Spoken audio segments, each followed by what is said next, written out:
You go hit record? Recording in Okay. progress.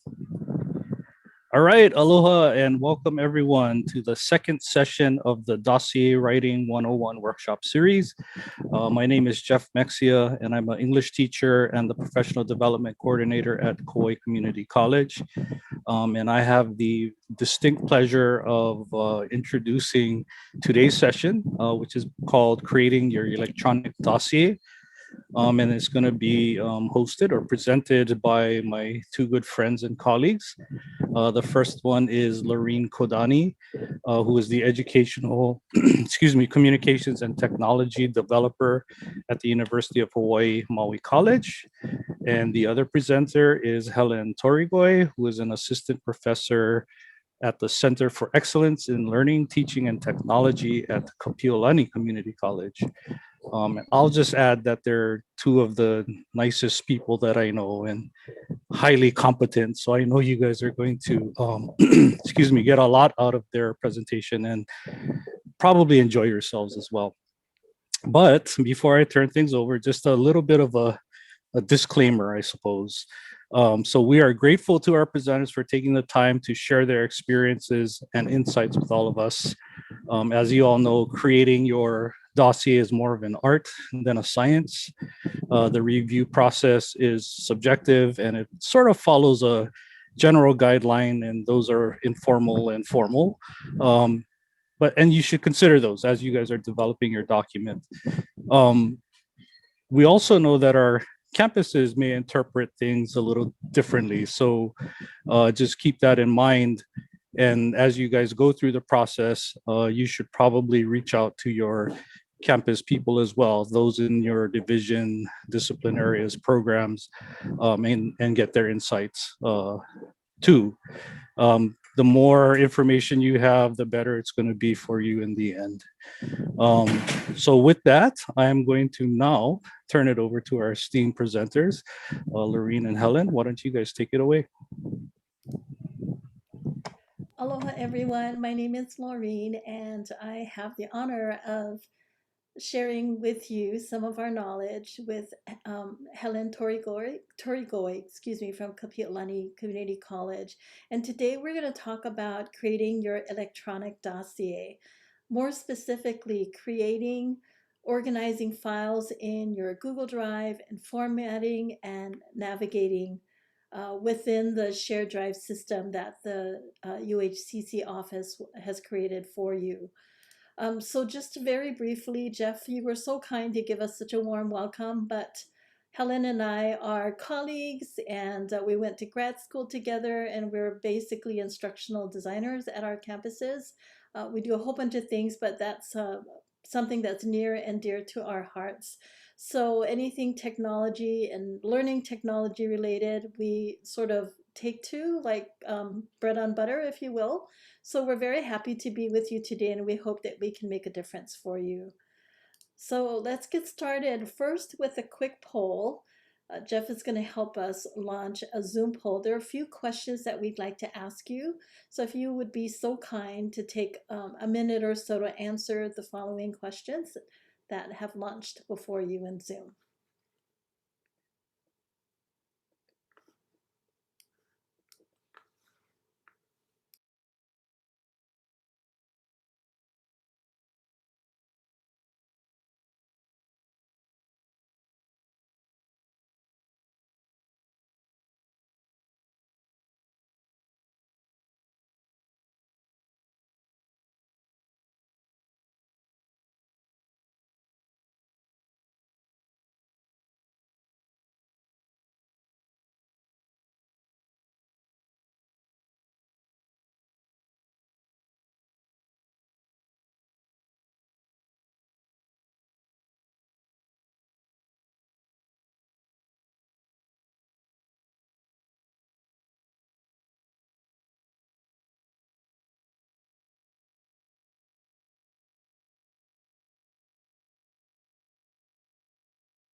We got about 92% in. I don't know if you want to wait for the full 100 or not.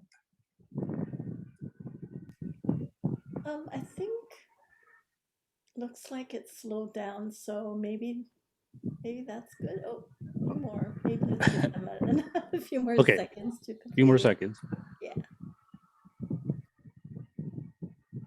This will help Helen and I get a pulse or an idea of where everybody is at.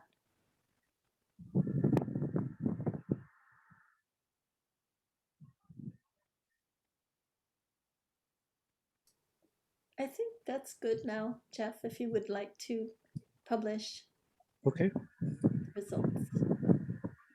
and there you go. Okay, so the first question, where are you in the process? It looks like many of you are less than 50% done or haven't started yet. I don't think that's unusual. The second question is, what's your comfort level with Google Drive? We're going to be talking about that today. A good amount of you are very comfortable or somewhat comfortable, so that's going to make my job easier because that's my part of today's presentation. The third question, what's your comfort level with Google Docs? And it looks similar to Google Drive. And the last question is, what's your comfort level with Excel or Google spreadsheets? And those results look similar as well. All right, thank you. That gives me and Helen a really good idea of where we're at. So let's go ahead and move along.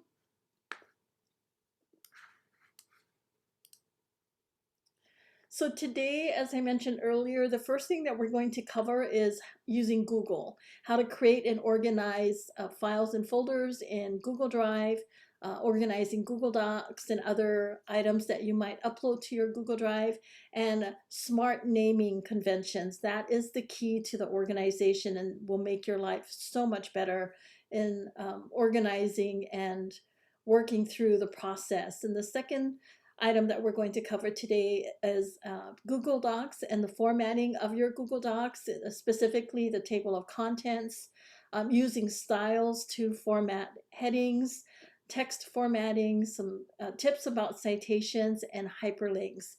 And finally, very briefly, we're going to just take a look at how to download your CES data from the course evaluation system, and we've prepared for you a little template that you might want to consider taking a look at to get ideas on how to take that data and analyze that for your document. And that's just going to be very brief. I know that's going to be covered in the fourth series, but since we're talking about Google Docs, we felt like it might relate to our topics today. So we wanted to give you just a brief overview for that.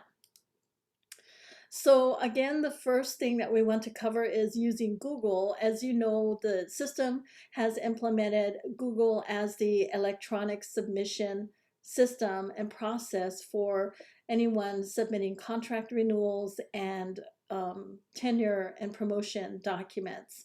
And so the system creates a shared folder for you, and that's what you're going to be working with. So a quick few tips. Creating a folder to store all of your files and organizing subfolders. You might want to organize one folder that contains your narrative, and then one folder or subfolder, I should say, that contains your appendix items or appendices. And I recommend, I think Helen would agree with me, that you digitize everything and upload everything. And we'll give you some samples to look at to help you get ideas. But that's one of the keys to organizing everything and housing everything, and or using it as a repository to house all of your relevant files for your narrative and your appendix items. To stay organized, one of the reasons why this is very important, it makes it very easy to retrieve files and folders if you use smart naming conventions, and that's what we're going to talk about today. Not just easy for you, but for those who are going to be reading and reviewing your document and your files. You want to make it very easy for them to access and get to. And one very important thing as well is to use a really simple but straightforward structure or hierarchy. The main folder is created for you by UHCC, and you probably have already seen that in your shared drive. And then you will likely create subfolders possibly subfolders within those subfolders, and then files that go along with it. And I want to recommend that you use numbers to organize the files so that you can order the files in the order that you prefer or that you would like them to be presented versus the default that Google does in ordering your files in alphabetical order. That may not always work for you, and I'm going to show you some examples of how to do that. So let's talk about naming conventions and some examples. And in a few minutes, I'm going to show you a sample Google Drive that you might want to consider. And then all of you will have access to it to view later to give yourself some ideas of how you might want to organize your folders and your files. So naming conventions are important, as I mentioned, because it not only organizes your folders and files, but it makes it very easy for you to retrieve and work through the process of finding information. So in the case of folders, we mentioned just a minute ago that your main folder is created by UHCC, and it normally has a naming convention, just like you're seeing on the screen. It might say contract renewal application, and then there's a 4-digit number or something similar to that. Or it might say tenure and promotion application, and then a 4-digit number. So that's your main folder. And within that folder is where you're going to organize subfolders, maybe subfolders, and files.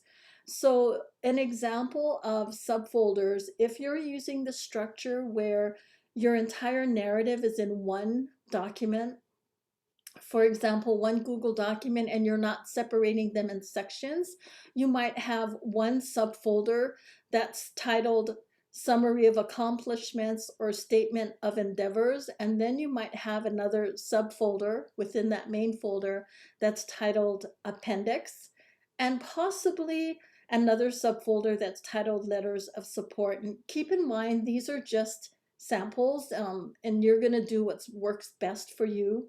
And as I mentioned, in just a minute, I will show you exactly what this will look like. If you choose to use the structure where you break up your narrative into different sections, if you've taken a look at your tenure and promotion online file, you'll notice that they do have different headings. And I know Sandra and her team are really good about talking about how you can delete and add some, or manipulate that to work for you. But if you happen to use a system that you want to do things in sections, you may have multiple subfolders, and they may start out with a subfolder titled Introduction, Philosophy, Perception of Students, etc. Or they may just be Google Docs within your main folder itself. Let's talk about some naming conventions for your files. So as an example, if you title your narrative Summary of Accomplishment, the naming convention could be exactly the same.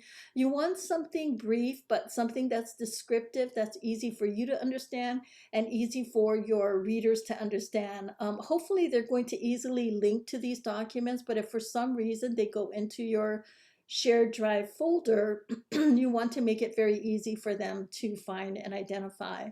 If you have a letters of support subfolder, I normally use like a file type indicator at the beginning, and then the last name and first name of the person that's writing the letter of support. So in these examples, capital L for letter, O for small o for of, and then capital S for support, and then underscore, last name aloha, first name lei. And again, these are just examples. Best practices recommend that you don't use fancy characters within your file name. Underscores instead of spaces or dots or dashes are preferred, but definitely not underscores. That can sometimes affect the file itself when there's blank spaces in between words.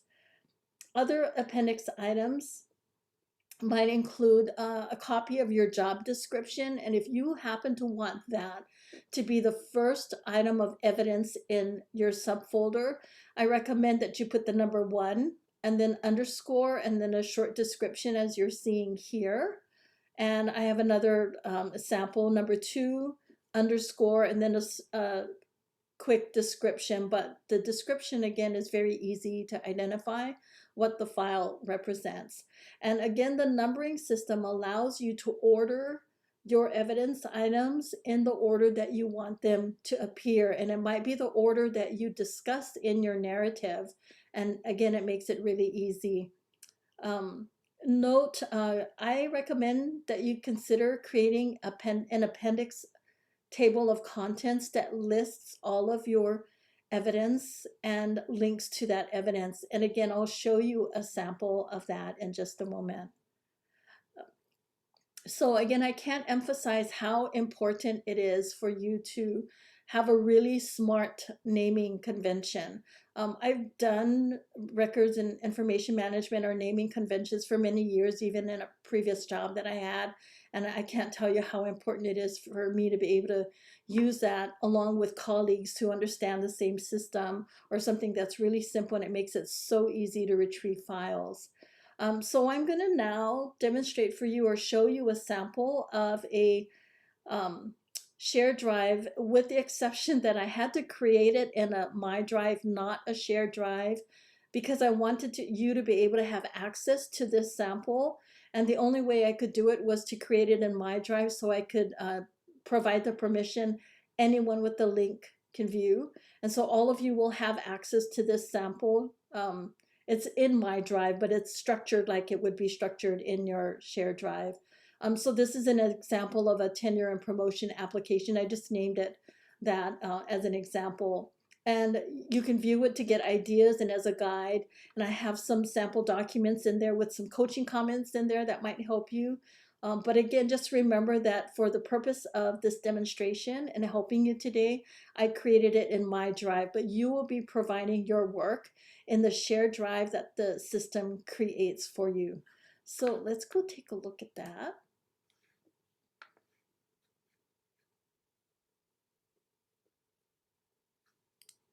Oops.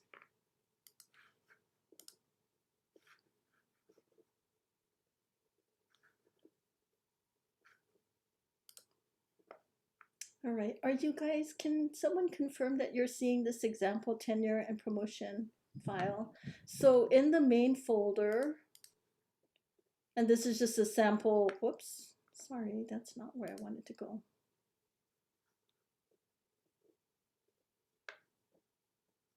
Bear with me, I'm gonna do this again because I want to show it a different way, hold on.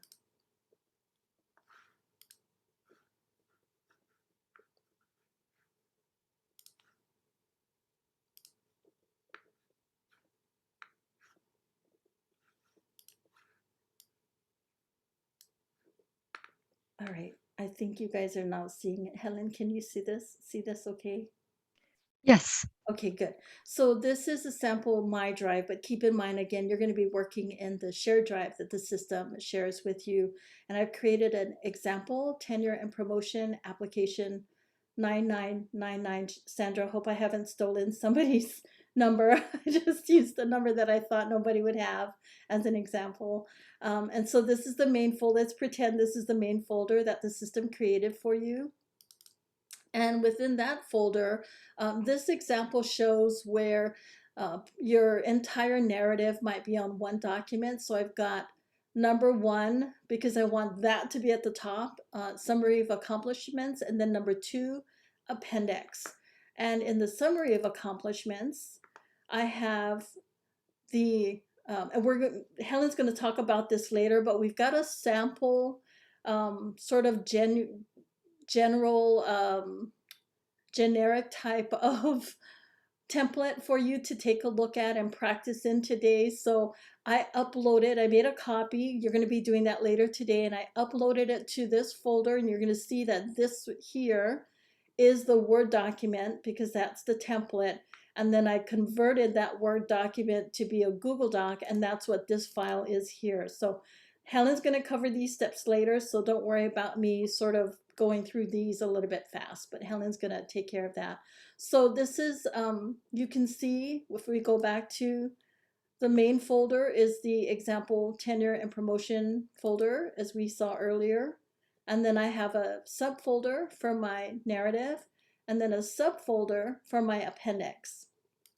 And within the appendix folder, I also have subfolders, and these are based on how your narrative is written and the different sections or areas that you have in the narrative that you're writing. They may look like this, or it may be different. You're not obligated to follow it exactly like this. This is just a sample for you. But I, again, because for me personally, I start out with talking about my primary duties and responsibilities. That's the first section that would have evidence that I need to provide. So that's the first subfolder, and I have a number 1 in front of it, and that helps organize it to match the way it appears in my narrative. And then you might have something like professional and self-development, college and community service, leadership, and then maybe a separate section for the letters of support. And I recommended creating an appendix table of contents. This helps me, and it provides a really quick look for your reviewers to take a look at all of the different evidence that you might have. And again, if you're using smart naming conventions, it's easy for them to identify the type of evidence that you have if they really wanted to just take a quick look at it. So I have just a couple of examples that are linked. So I'm going to go back to the Google Drive folder, and in the primary duties and responsibilities subfolder, I have 3 samples, 3 evidence samples. Laureen, Yeah. I think we're seeing just the top level of your tenure and promotion application folder. Ah, okay. I'm in the same browser and in the same tab. Are you not seeing the appendix table of contents now? Oh, okay. Let me try resetting this.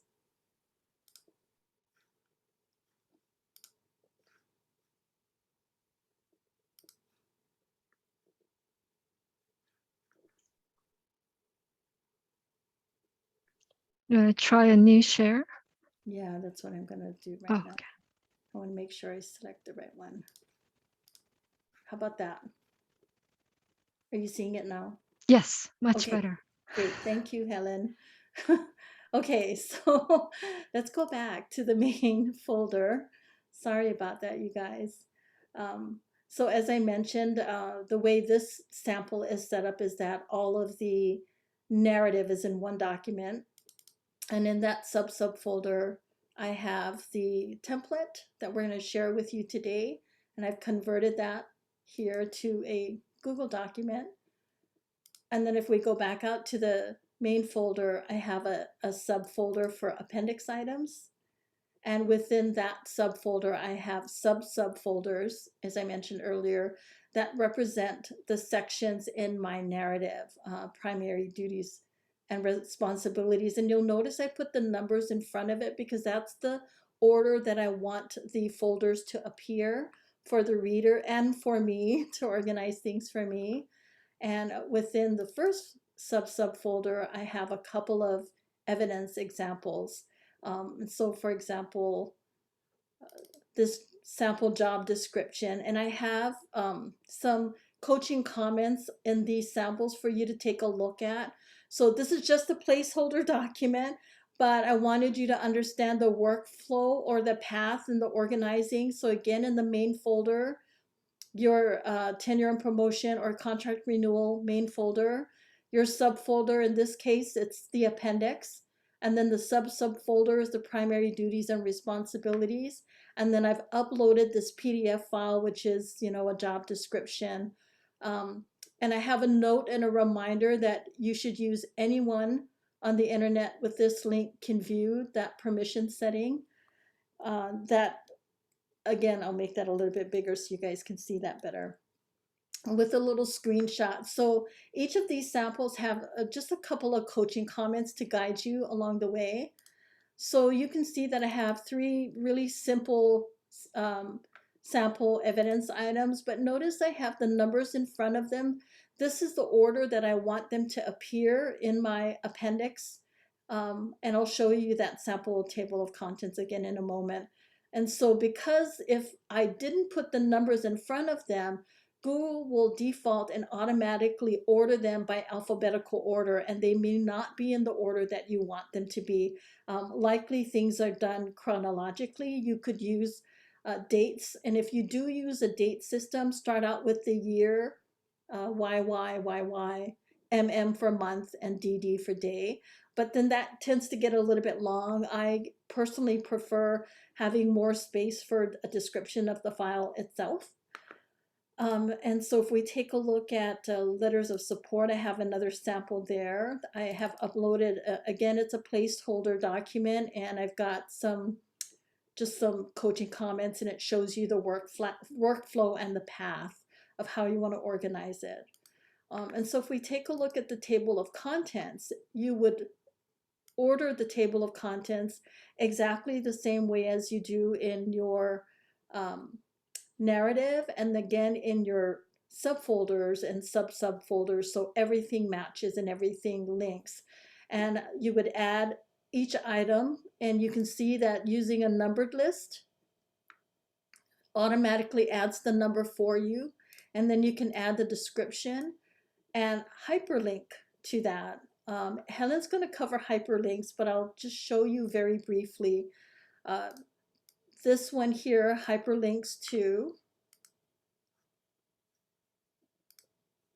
under primary duties and responsibilities, this item here.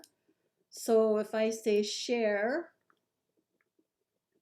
and we say anyone on the internet with this link can view, you can copy the link, go back to your table of contents, and then hyperlink that, paste the link, and apply. And you would do that for every item in your appendix item.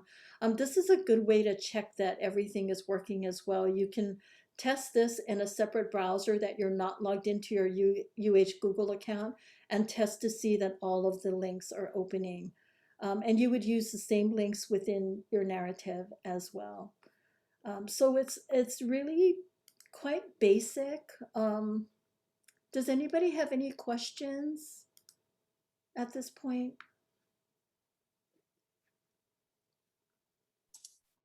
I had a quick question. This is Alan from Leeward Community College. First of all, thank you for doing this. Just these few minutes, I've learned a lot already, just in terms of organization. In terms of adding the hyperlinks within my document, I looked at some sample dossiers in the tenure and promotion website, and I did see a lot of that happening. My only concern was if I do a hyperlink, as long as the document that it's linking to is within the tenure and promotion folder that was created for me, my TPRC and my DPC should have access to that already, right? I guess that was a question that came up for others, was having to add people to make sure they can have access to anything that you're linking them to. I don't know if that makes sense. It does make sense. I recommend just saying anyone with the link can view, and that really takes care of the bulk or the broad scope of anybody being able to view. And in my mind, that reduces the risk of someone not being able to see it. Completely up to you if you want to specifically only give permission to those that have access to your folder, that's fine too. I just chose to take the safe route and make everything anyone with the link can view. Okay, and I'd be okay with that. So that's the setting I can choose when I create the documents and the share setting. Yes, and Helen's going to cover that a little bit more in detail in just a few minutes. Okay, thank you so much. Thank you. You're welcome. Does anybody else have any other questions about this basic system? I have a quick follow-up question. So this is Megan Walker from Kapioʻlani Community College. So this is kind of a weird question. I'm sort of piggybacking off the last one. If we're going this hyperlink route, where we're linking all of these appendix items directly into our narrative, you know, in the olden days before we had this online system, we had a entirely separate binder for all of our appendices that was submitted separately. So I guess my question is this folder that we're creating in our Google Drive, this appendix folder, is that serving that same purpose?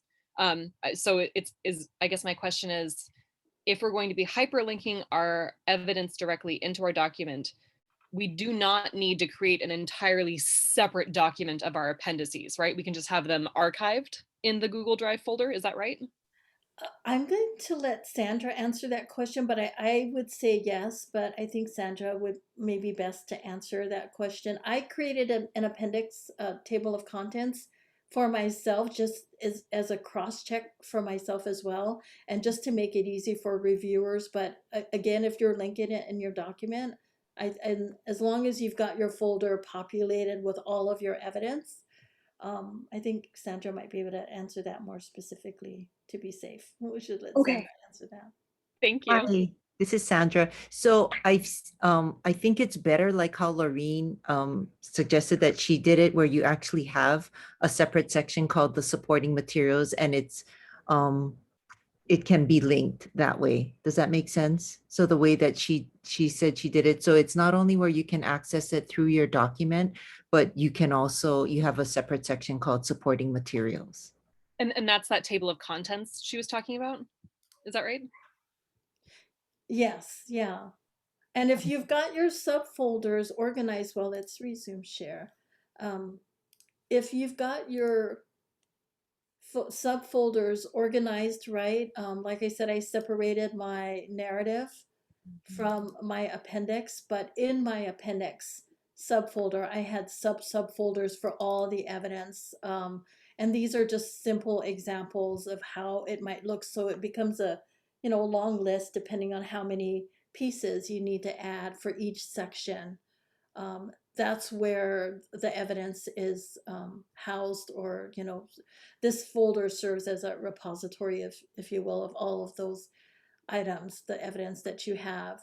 And any reviewer or anyone that needs to take a look at what you're doing can go to your appendix folder. And if they're interested in seeing, what your evidence was for leadership, or who wrote letters of support for you, it would be very easy for them to find it. And if you have a table of contents, then they could look at an entire list and see just at a quick glance what you've got as well. It makes it easier than maybe sifting through the entire narrative. Okay. I don't think, though, it's required, Sandra, but I do feel it makes it easier for the reviewers. But as Sandra mentioned. Yes, so I would recommend doing it this way, where there's an actual separate appendices of the supporting materials this way. Okay, thank you. But again, it just looks like it's a separate folder, right? And then that's all organized. I'm sorry, I just have one more follow-up question. So the table of contents that you created for your appendices, is that linked anywhere into the actual narrative, or is that a completely separate document that's just hanging out in the appendix folder that your reviewers could access if they wanted to? I actually linked it in my narrative. So at the end of my narrative, I provided some guidance, if you will, and said, to view an appendix table of contents, and I just hyperlinked it and it took it right to this document. Okay. So it made it easy for them to go from the narrative to the table of contents for the appendix, and to view all of the evidence as well. Some of the evidence that I had wasn't necessarily directly linked in my narrative personally. So, but I wanted to provide additional evidence for other things, and they were able to view it there. Okay, excellent. Thank you so much for the detailed answer.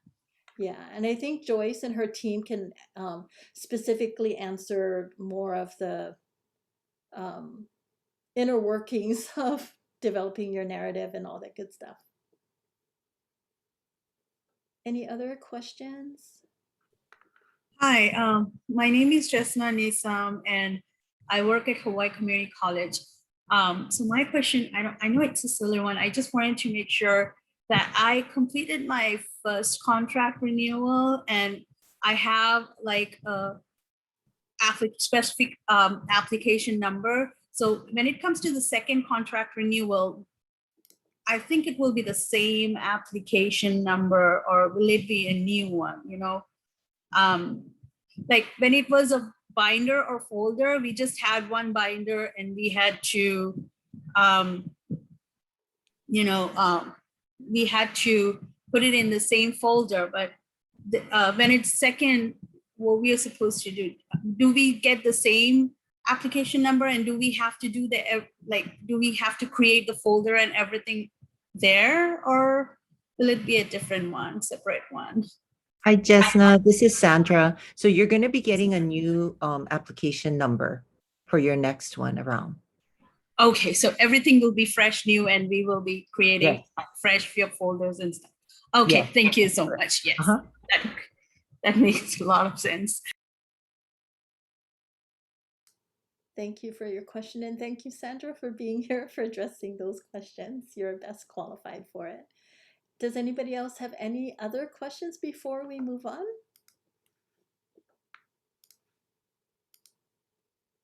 Okay, so as I mentioned, you will have access, and I think Helen already provided the link in our chat here in Zoom for you to take a look at the sample organization. And just keep in mind that the sample is in My Drive, but the system, Sandra's office, creates your shared folder in the shared drive. So you'll be working in the shared drive.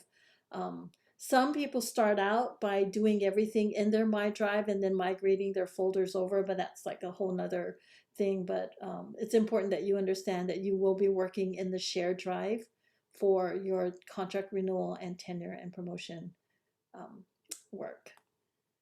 And now we're going to go ahead and let Helen take over the next part for Google Docs formatting. Okay. Thanks, Laureen. That was great. All right. And thank you, Sandra, for being here. You are so helpful. Okay, so can everybody see my slide? Yeah. Yes. Okay, great. So I feel like I'm kind of going backwards. This is more of a remedial after what Laureen presented, because I think about 94% of you said you are somewhat very comfortable with Google Docs, but I just wanted to point out some of the foundational or fundamental and useful formatting that you might want to use in your Google Doc dossier. So let's begin by looking at how to create section headings, or sometimes they're called the styles. And those headings and styles, those allow us to generate or create table of contents, which will hyperlink to those specific sections. So it's easy for you to navigate to parts of your document, and it will be easy for your reviewers to navigate to certain parts of your document.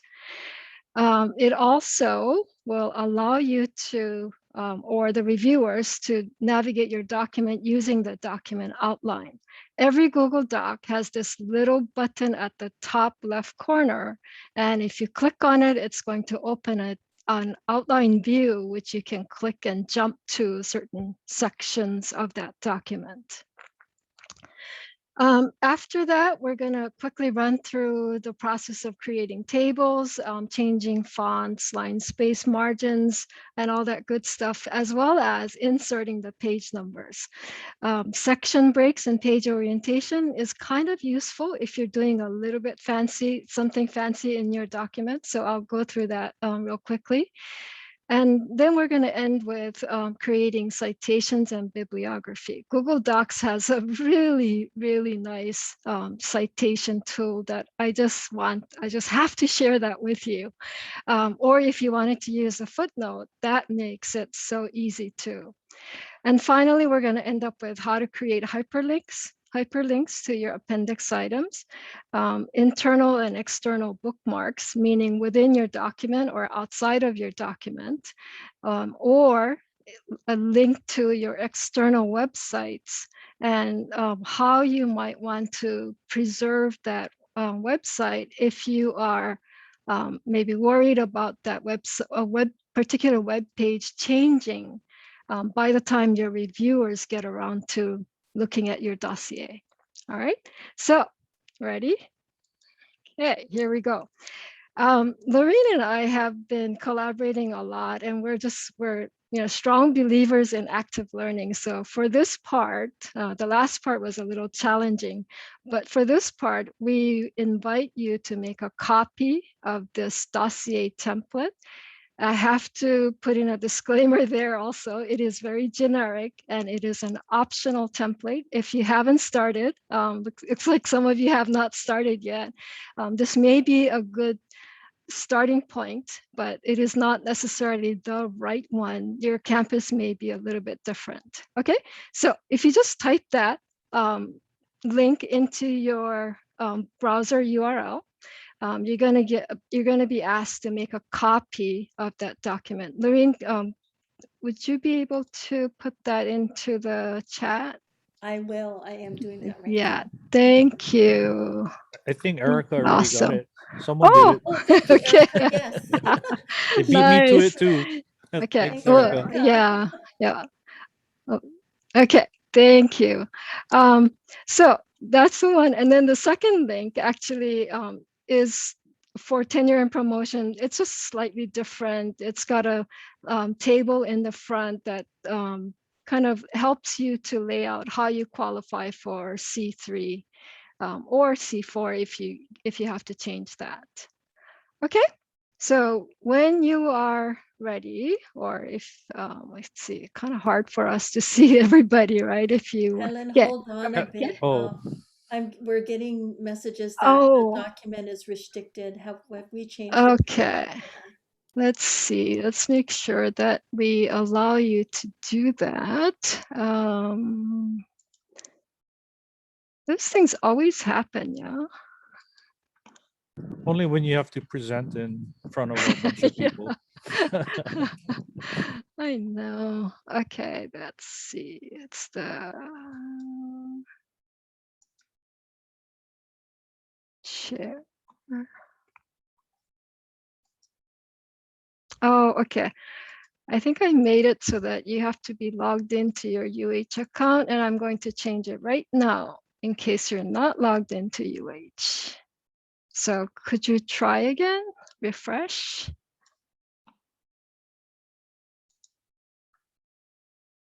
Are we good?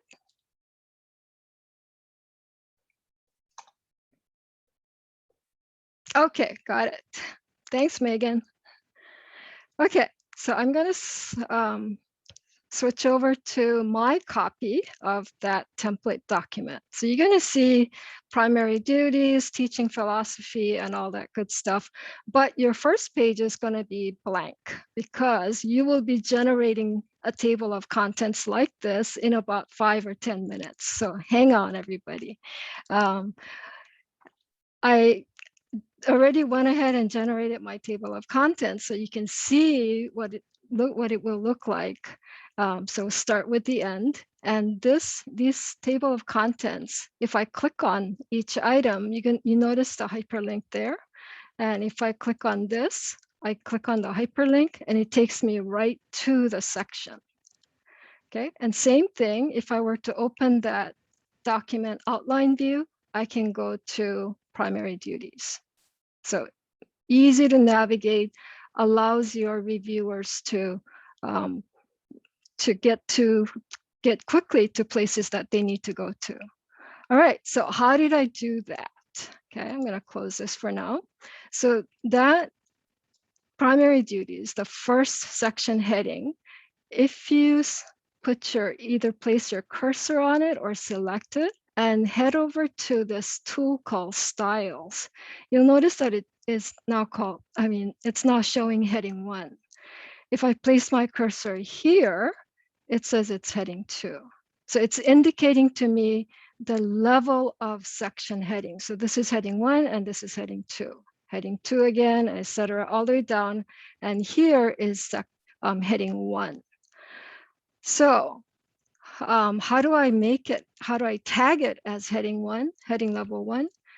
You can just place your cursor there. And if this is a wrong heading, I can just change it to heading 2. okay, or heading 1. So normally it would just be normal text, right? That's how you start.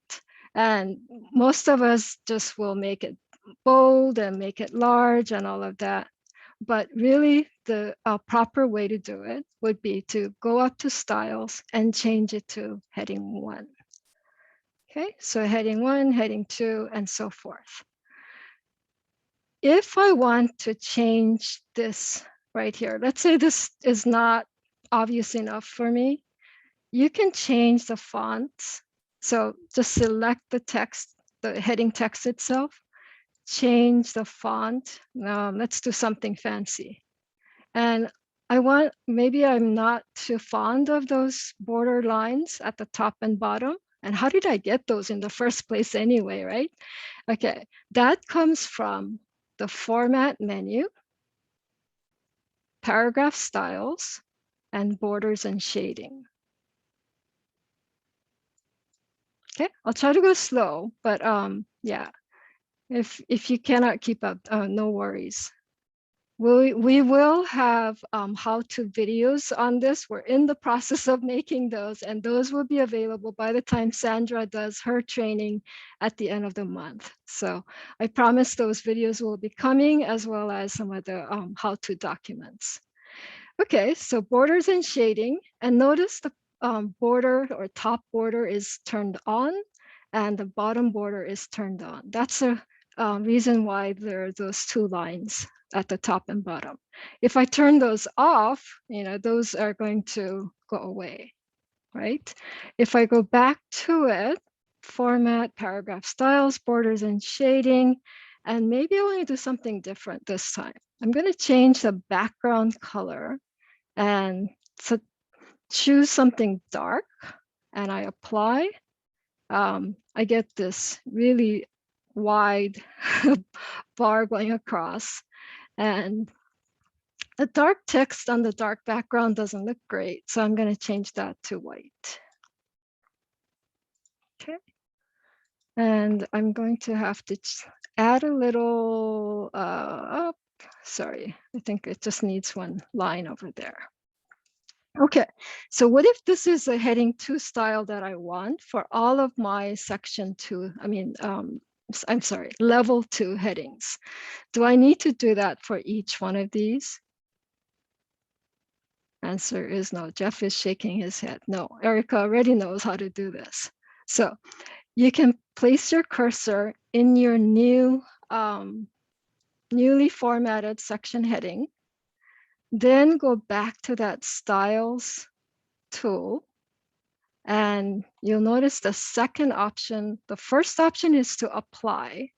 The second one is to update heading 2 to match, which means to match all the heading, all the sections.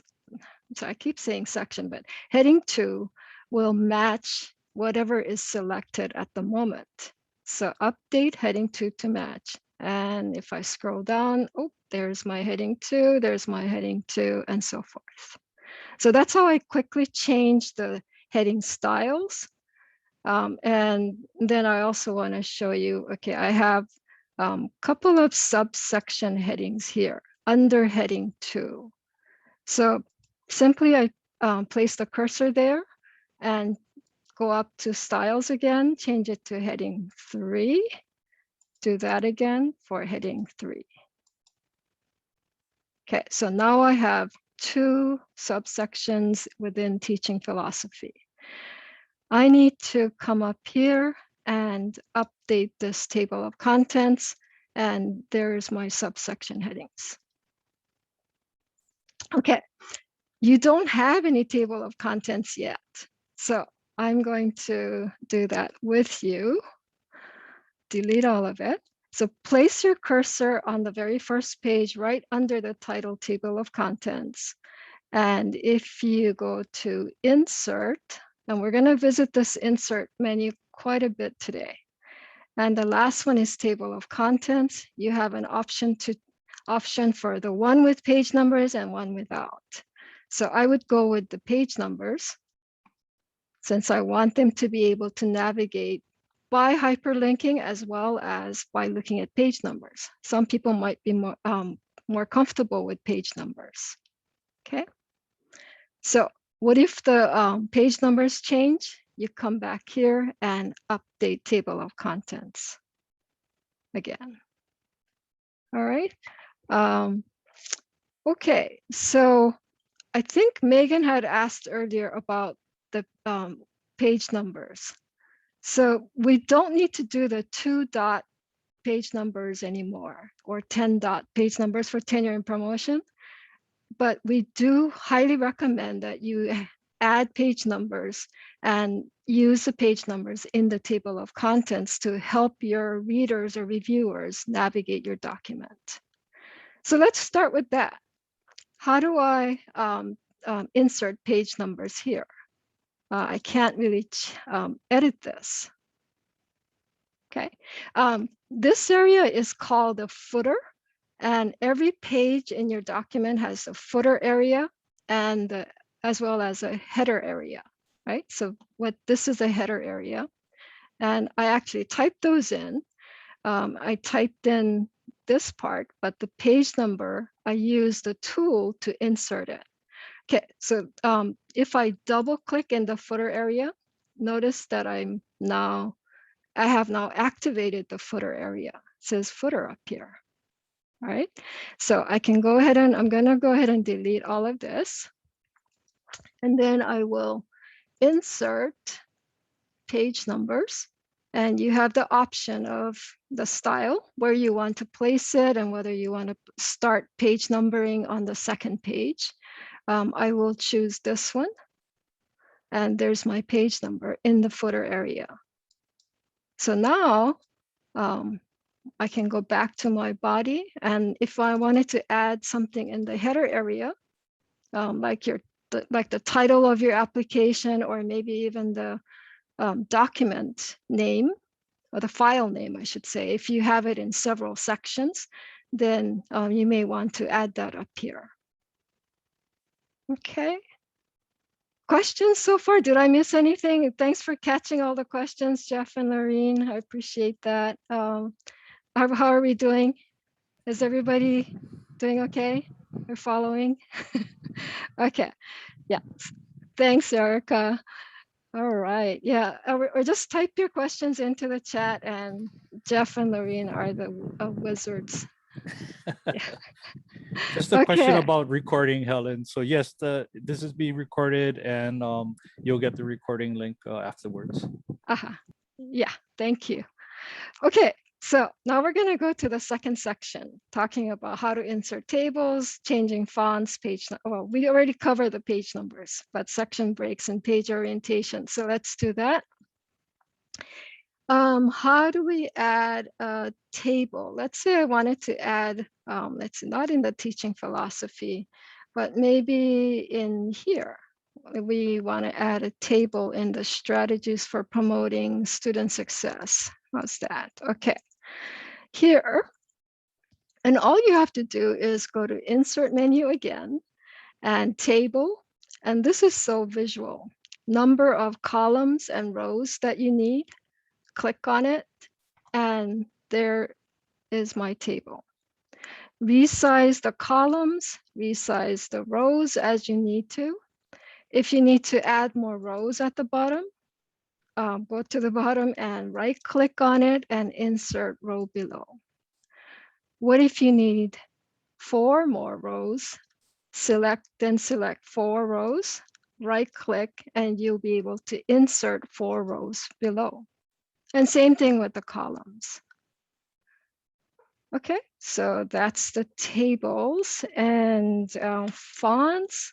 Let's say, okay, so the base font, or this is a paragraph style, right? Our normal, what they call normal text. So my normal text right now is Roboto and 11 points. What if I want to change that? So some of us might prefer to use Times New Roman because it handles the okina and the diacriticals a little better. So I'll change that to Times New Roman, and looks a little small, so I'm going to change that to 12 points. but it only changed this paragraph. I want the rest of the document to change. So what would you do? Is there a quick way? Back to our friend styles, Yes, normal, yes. yeah, normal text, and update normal text to match. Yes, I know you already answered that. Yes, you got it. You passed the test. Okay, so sometimes, yeah, if we just kind of try what comes to us instinctively, yeah, yes, that does work. Oh, this got wiped out again. Okay, that's because it got highlighted with white. Okay, and I have to update the heading too again, yeah? Not sure why that keeps, okay. Sometimes I have a little trouble getting to this. Okay, so now you notice the rest of the document is Times New Roman 12 points, and I was able to change it with just a couple of clicks. What about the line spacing of your paragraph? So here, once you start typing, some of us will end up with 40, 50 page, 60 pages, and you really kind of want to make it look a little shorter than it is. So one of the tricks that I've learned is you can select your paragraph, go to here, the line spacing button, and change that from double to either 1.5. Ooh, that's a little bit too tight. So actually I might change that to custom spacing and change that to something like 1.8. And that will look reasonably readable. And yeah, and it'll fit a lot more text on a page. So now I need to go back here and try to update normal text to match. And you notice how everything else also went to 1.8 line spacing. What about margins? Okay. So I have this paragraph here. And if I were to put my cursor in this area, notice that there's a little blue triangle. This one, the blue triangle, is called right indent. And if I move that in, it only affects whatever text is selected. Same thing can be done on the left side, right? So it kind of highlights this text that you want to bring out to the reader. What if I wanted to change the entire document margin? You would actually place your cursor above the blue triangle, change the right margin this way, and that'll affect the entire document. That can also be done in file page setup, but you know we can do it so much more quickly using these visual markers, visual buttons. Okay, and then next one is my favorite. Okay, so I'm going to tell you that I have lots of favorite features, but two favorite buttons and one missing button in Google Docs. Okay, my first favorite button is this one here called clear formatting. You are going to be copy and pasting. Let's say you got you wrote up some other things in your Word document. And so you want to just copy and bring that into your Google Doc. Or you might want to just copy and paste something from your website. So let's just go to this Sandra's website and maybe copy some text here and bring that into my document. So I'm going to paste it, and you see how different it looks. But if I were to just select that new pasted text and use that clear formatting, it basically clears all the formatting that it came with, and it conforms the text to whatever base format is. So, I forgot this part. Sorry. There you go. Okay, so this is really your friend, clear formatting. This works in Google Docs and also in Laulima also, if you do Laulima editing, clear formatting, look for this button and that will be your friend. Okay, the other one is this up here. It says last edit was seconds ago. That's because I just made that edit, right? But it might say, if I just open my document since I worked on it yesterday, it might say last edit was yesterday or last edit was 2 weeks ago. Now, what's the significance of this? If you click on it, it's actually clickable. It tells you the version history. So all the different times that I edited this document. And if I don't like what I've done, I can actually go ahead. Let's say if I don't like all the work that I put in today, I actually just want to go back to what I had yesterday. I can click on this button right here, the 3 dots, and restore this version to go back to it, to go back to the older version. Does that make sense? Okay, this is what I love about Google Docs. And then if I'm collaborating with Laureen, I can tell what changes she made. And so, which things we should be talking about. Okay, the reason why this button exists, however, and here's a real important part, is the missing button. So what's the missing button in Google Docs? If I go to File, there's no save button because it's constantly saving it for you. And you're always free to go revert back to whatever you did, right? So that's the missing button that I was referring to. And yes. Would you mind showing them how they can open a series of version changes and they can pinpoint to a specific date and time? Maybe they don't want to take everything from yesterday, just go to a specific date and time. Yeah, okay, thanks, Laureen. Yeah, good point. All right, so some of you might have noticed that there are little triangles right here.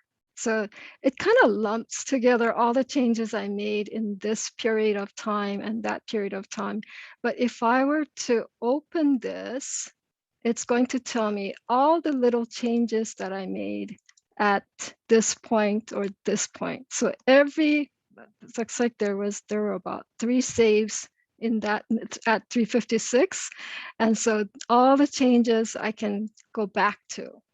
So if I know for sure that this is the one that I want to go back to, I can restore that version. Yeah. Is that what you were talking about, Laureen? Yes. Yeah. Thank you. Yeah, I forgot about that. Okay, so many things that we can talk about. Could be here all day. Yeah. Okay, so finally, I'm going to talk, well, actually, before I go into the hyperlinks, I want to talk about the section breaks a little bit. And you're going to notice in your document, if you go to page 6, or is it still page 6? No, I did not on my document, but on your document, I think it's still page 6. So it's on my page 8 right now. Okay, I'm in the header area. How did I get that into the header area? Okay, I did something really bad. Put something in the header area. Okay, so my table runs off the page on page 7. Yours might be page 6. So if you copy, let's say, your summary table from this CES data that you analyzed in a Google spreadsheet or Excel spreadsheet, and you copy and paste it into this document, this is kind of sad. I can kind of try to resize the columns, but it's a little bit hard to get to the right edge of this table. So what I really, really want to do, because I want them to see the entire table, or I want them to see maybe the entire flow chart or infographic, then what I can do is make this particular page a landscape orientation. whereas the rest of the document will be portrait orientation. Is that possible? Yes, it is. Of course it is. Okay, well, let's give it a try. So I'm going to put my cursor there, right? Or actually, let's put it up here because I want to take this heading and the table to the page that is going to be landscape. So put my cursor there, and there's our friend insert again. And this time it's going to be break and not the page break. Okay, you use page break when you want to just jump to start a new page. But if you do a section break with the next page or on the next page, what that will do is it just inserted a section break character in here, and it started the rest of the text on a new page, on the next page, right? So now I do File, Page Setup, and this is where I can change the orientation to landscape. And it shows the entire table. Isn't that nice? Okay, so this page is still portrait. This is landscape. Now the problem is the rest of my document is landscape. Anybody know how to solve that problem?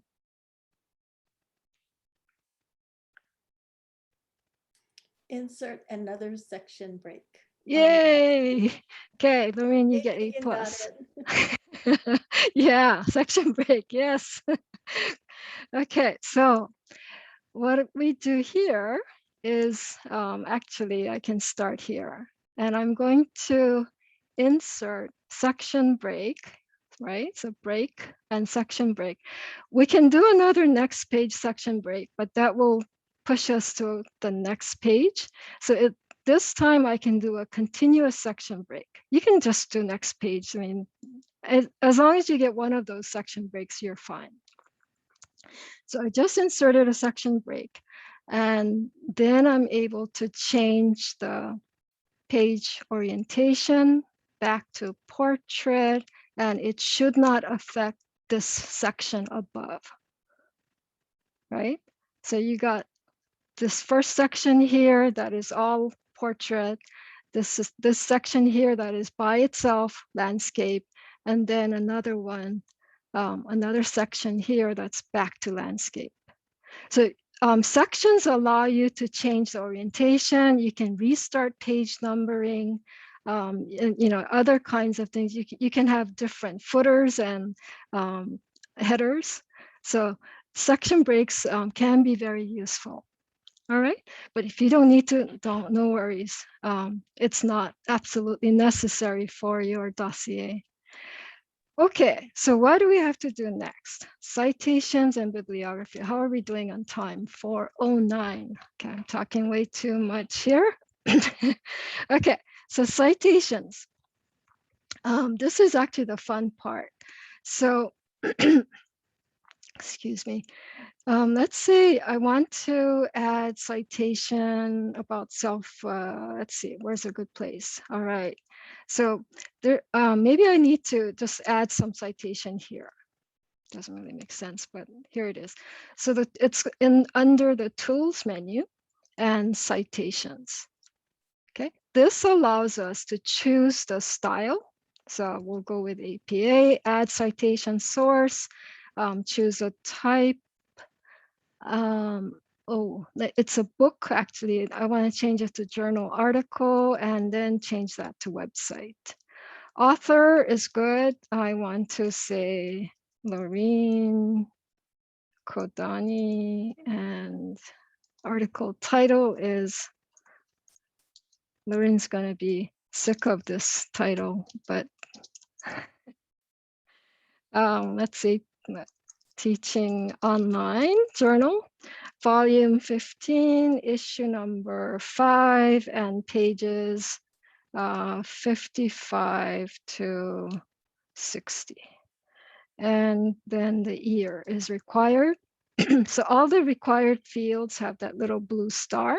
So make sure you fill in those fields. And once you have all the information, oh, and the URL, because because I said it's coming from a website, so I will put in HTTPS :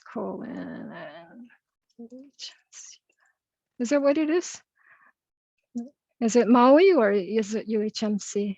Forgot which one. Okay, so anyway. Maui.hawaii.edu, Aha. but that's Okay, fine. thanks. Okay, so we do that, and I'll just add citation source. And it created a citation source. If I want to cite this as an inline reference, then I would place my cursor where it needs to go. And you see this little cite button here? I click on it and it says Kodani, 2020, and then it's automatically linked to this source.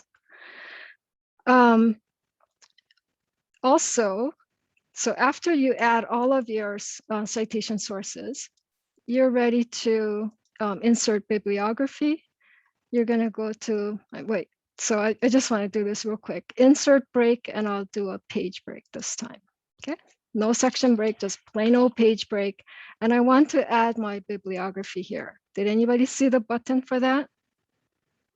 It's like right in front of us, insert bibliography. So I click on that and it creates this bibliography. Okay. I did find though that I cannot, there's no update button with this.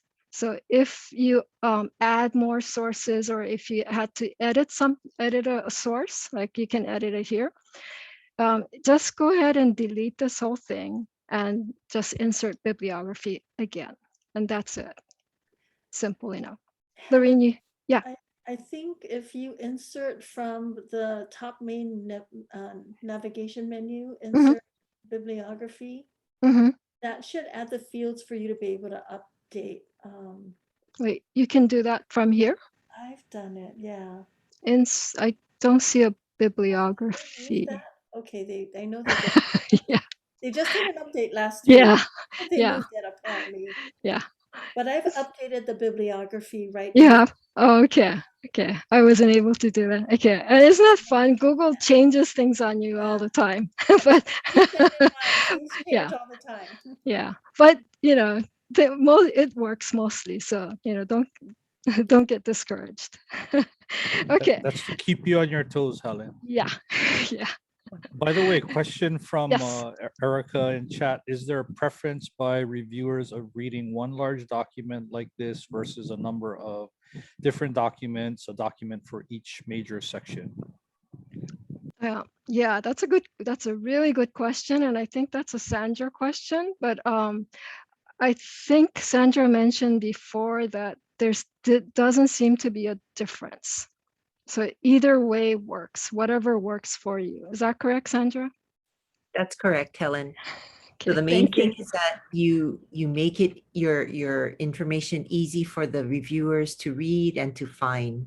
They didn't have a preference one way or the other. Yeah. Okay. Thank you. Okay. So the other way of adding references is not just the citation, but you can also do insert footnote. Okay, so that's different from your footer. So if I wanted to add a reference here, then I just go insert, and it's a little different. It's called footnote, and it automatically adds that number 1. And if it's your second one, it'll say 2. It'll keep incrementing. And notice how it creates that reference at the bottom. So I can just simply copy this and paste it right there.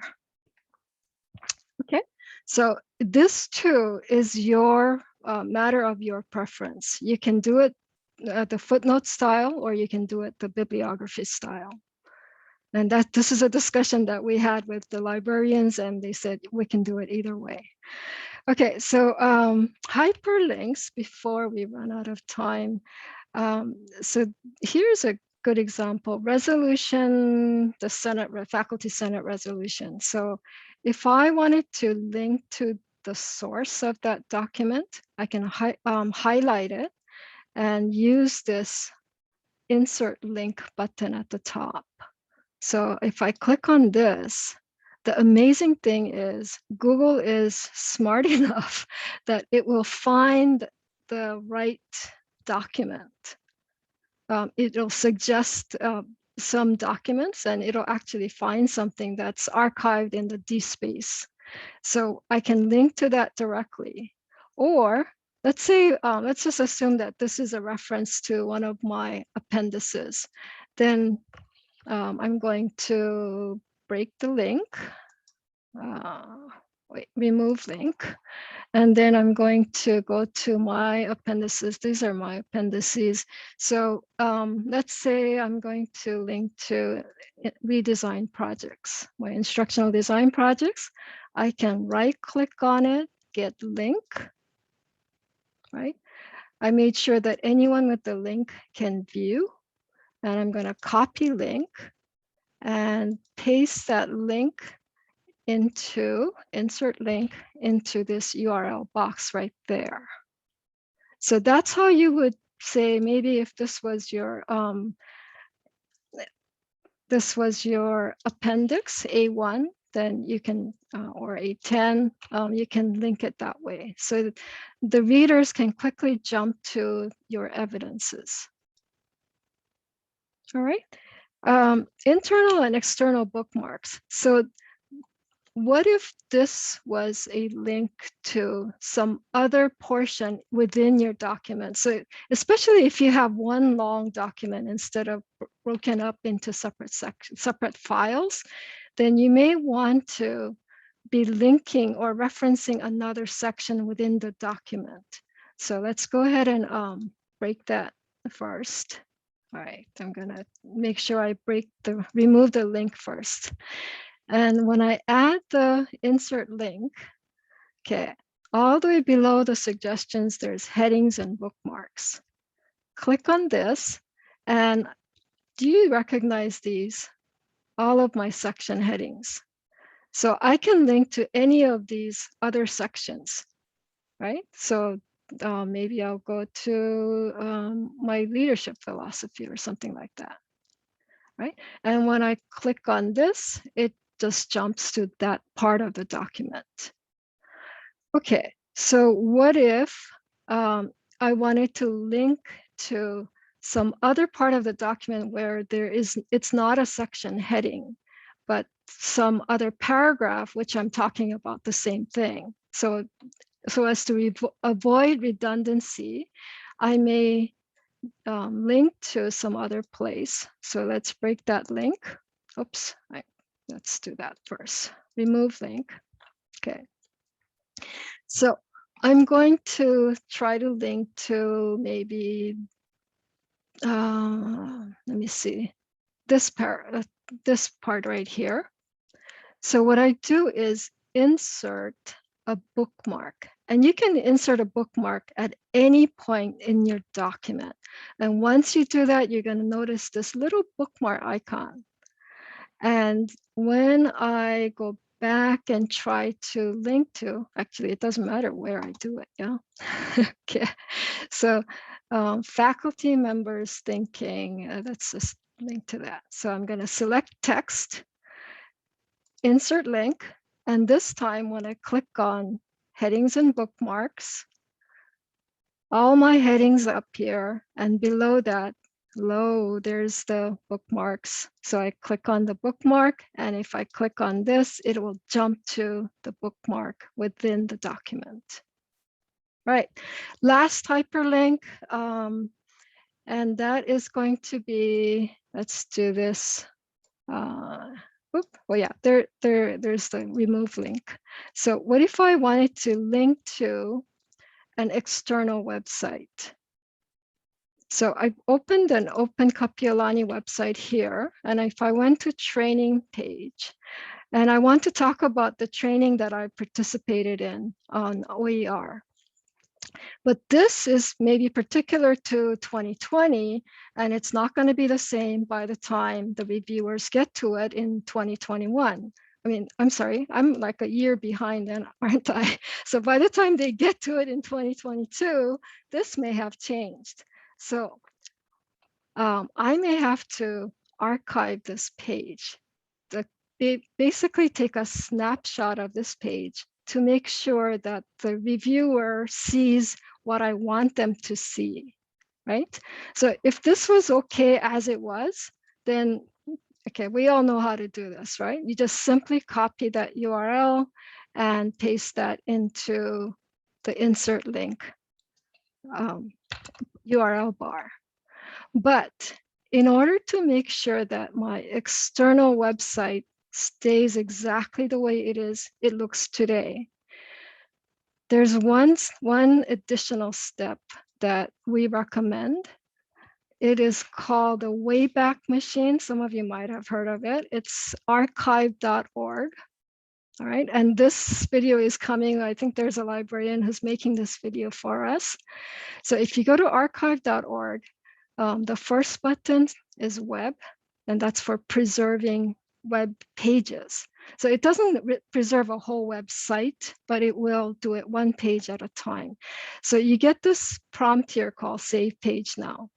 And if I paste that URL right here and save, I get a prompt to save page again. All right. And it takes a little while, depending on how packed the page is. It's taking a little bit longer than it used to. But once it saves all of the content on that page, it will give me a new URL. And it'll be the same URL that the reviewers will be able to see. Okay, it's taking a little while, so let's kind of jump ahead here. But I think that's about it. Oh, you know what? 422. We're gonna have to go through really quickly with the next portion. All right. So, well, we promised to get you a video for that because that one's taking a little while to get to. Okay, so Laureen, I'm gonna stop sharing and maybe you can go through the next part real quickly. Thanks. Helen, and I also wanted to just show you how to download your data from the Course Evaluation System, CES. And so I'm not going to spend a lot of time on this because I thought we might run out of time. I did some screenshots for you on how to navigate to the CES system, log in, go to my surveys, select my survey results, and then you can select by semester or by course, and then download as a PDF and open it in Adobe Acrobat Pro. And you can request a license from the UHITS Site License Office. And as you can see, the information is here. Once you have it downloaded, you can export it from Adobe Acrobat Pro to Excel and work with it there. So I won't spend a lot of time because I've got the screenshots here for you. But we also want to give Helen just a few more minutes on giving you a sample of how to summarize the data. Oh, okay. Thanks, Laureen. Do I have that?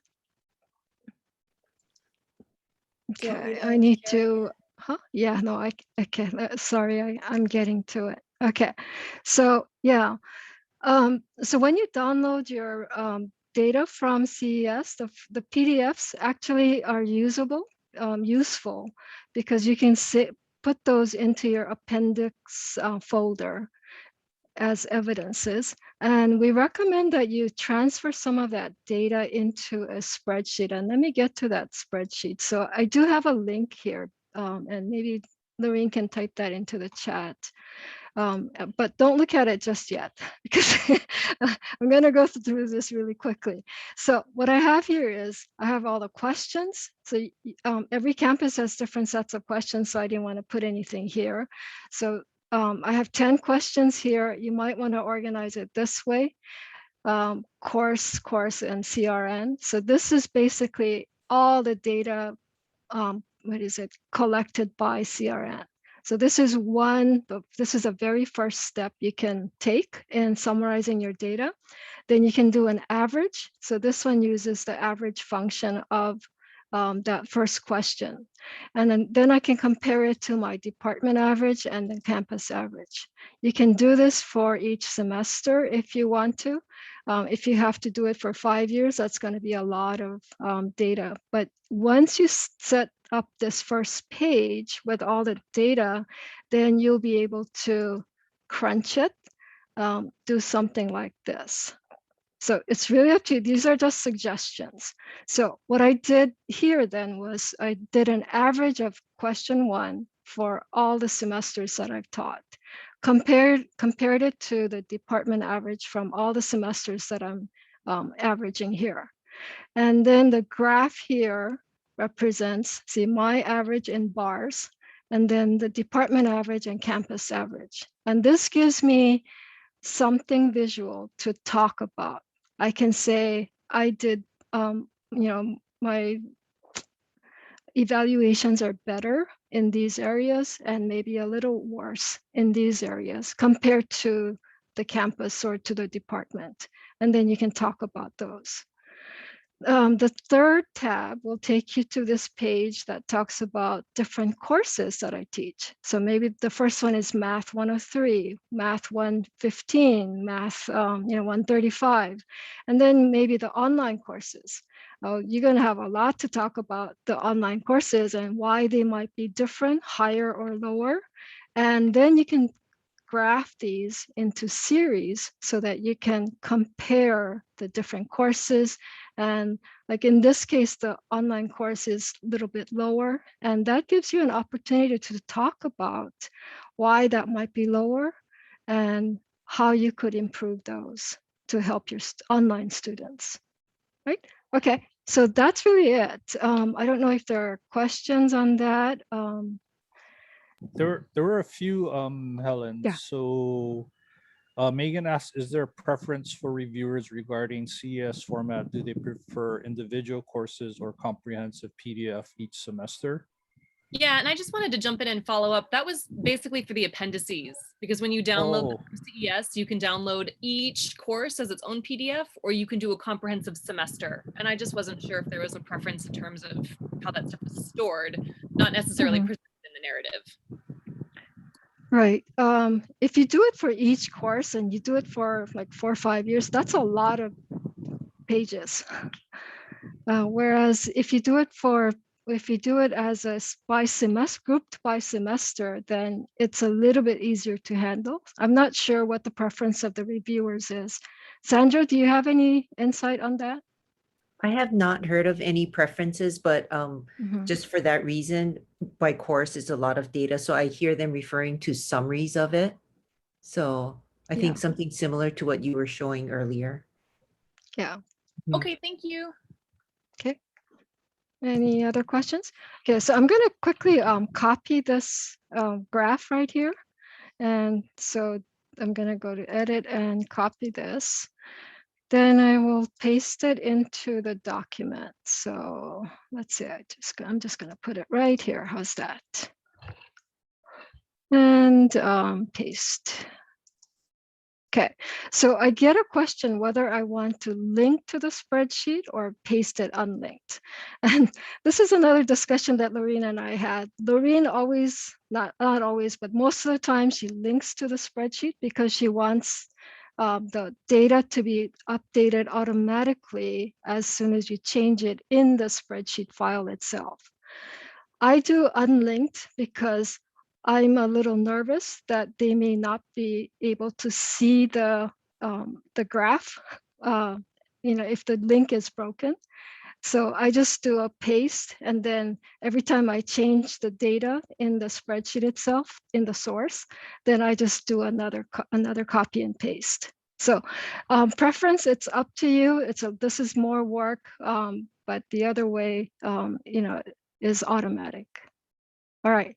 Super general question. If wanting feedback on in-progress work, can I share documents in this? It's someone.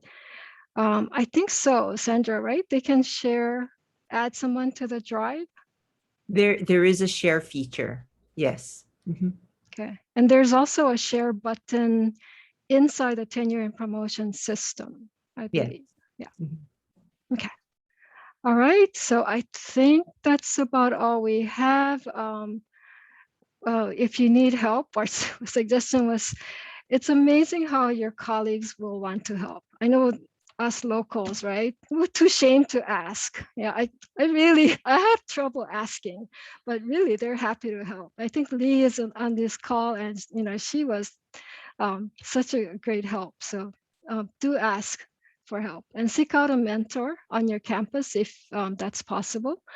The other thing, I think this last slide, I'm just going to go through it. We don't have time to go through it, but Laureen and I just came up with this little checklist. Before you click that submit button, you might want to check these various things. And here are the forms that Megan was asking about earlier. I'm sorry. So you do have to submit your education background, courses taught, and assigned time. And that is on Sandra's website. Okay. Yeah, you will get a copy of your copy of our slides. Yes. All right. And then Laureen. Fear not, there are 2 more upcoming training that Sandra's office is hosting on July 27th and July 29th. So if you want to attend a live presentation like this, again, you have 2 more opportunities, and there are video tutorials forthcoming. So Helen, myself, Jeff, other instructional designers from throughout the CC system, we're working on some video tutorials that Sandra's office will make available for all of you. And that should be available around the time that those 2 webinar sessions will happen. Thank you. Okay. And we just want to say you got this. You will be fine. Thank you Okay. so And much, everybody. yeah, We really thank you. you being here today. Yeah, sorry, we're 2 minutes over. Yeah, a little over time, but I think for a good reason. But I think we should close things up and honor everyone's time commitment. So just want to give a great big mahalo to Laureen and Helen for being with us today and sharing all of their great information and tips.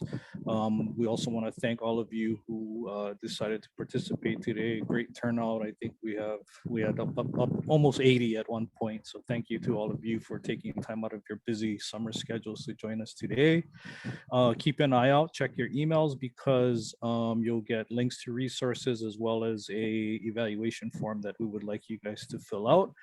And just a plug for next week. So the day shifts a little bit. So we're looking at next week, Thursday, the 22nd, same time, 3 to 4:30 p.m. The topic's going to be writing tips for your dossier, and we'll have some administrators from the various campuses there to also kind of give their opinions and insight to what they want to see in dossiers as well. So again, mahalo to all of you.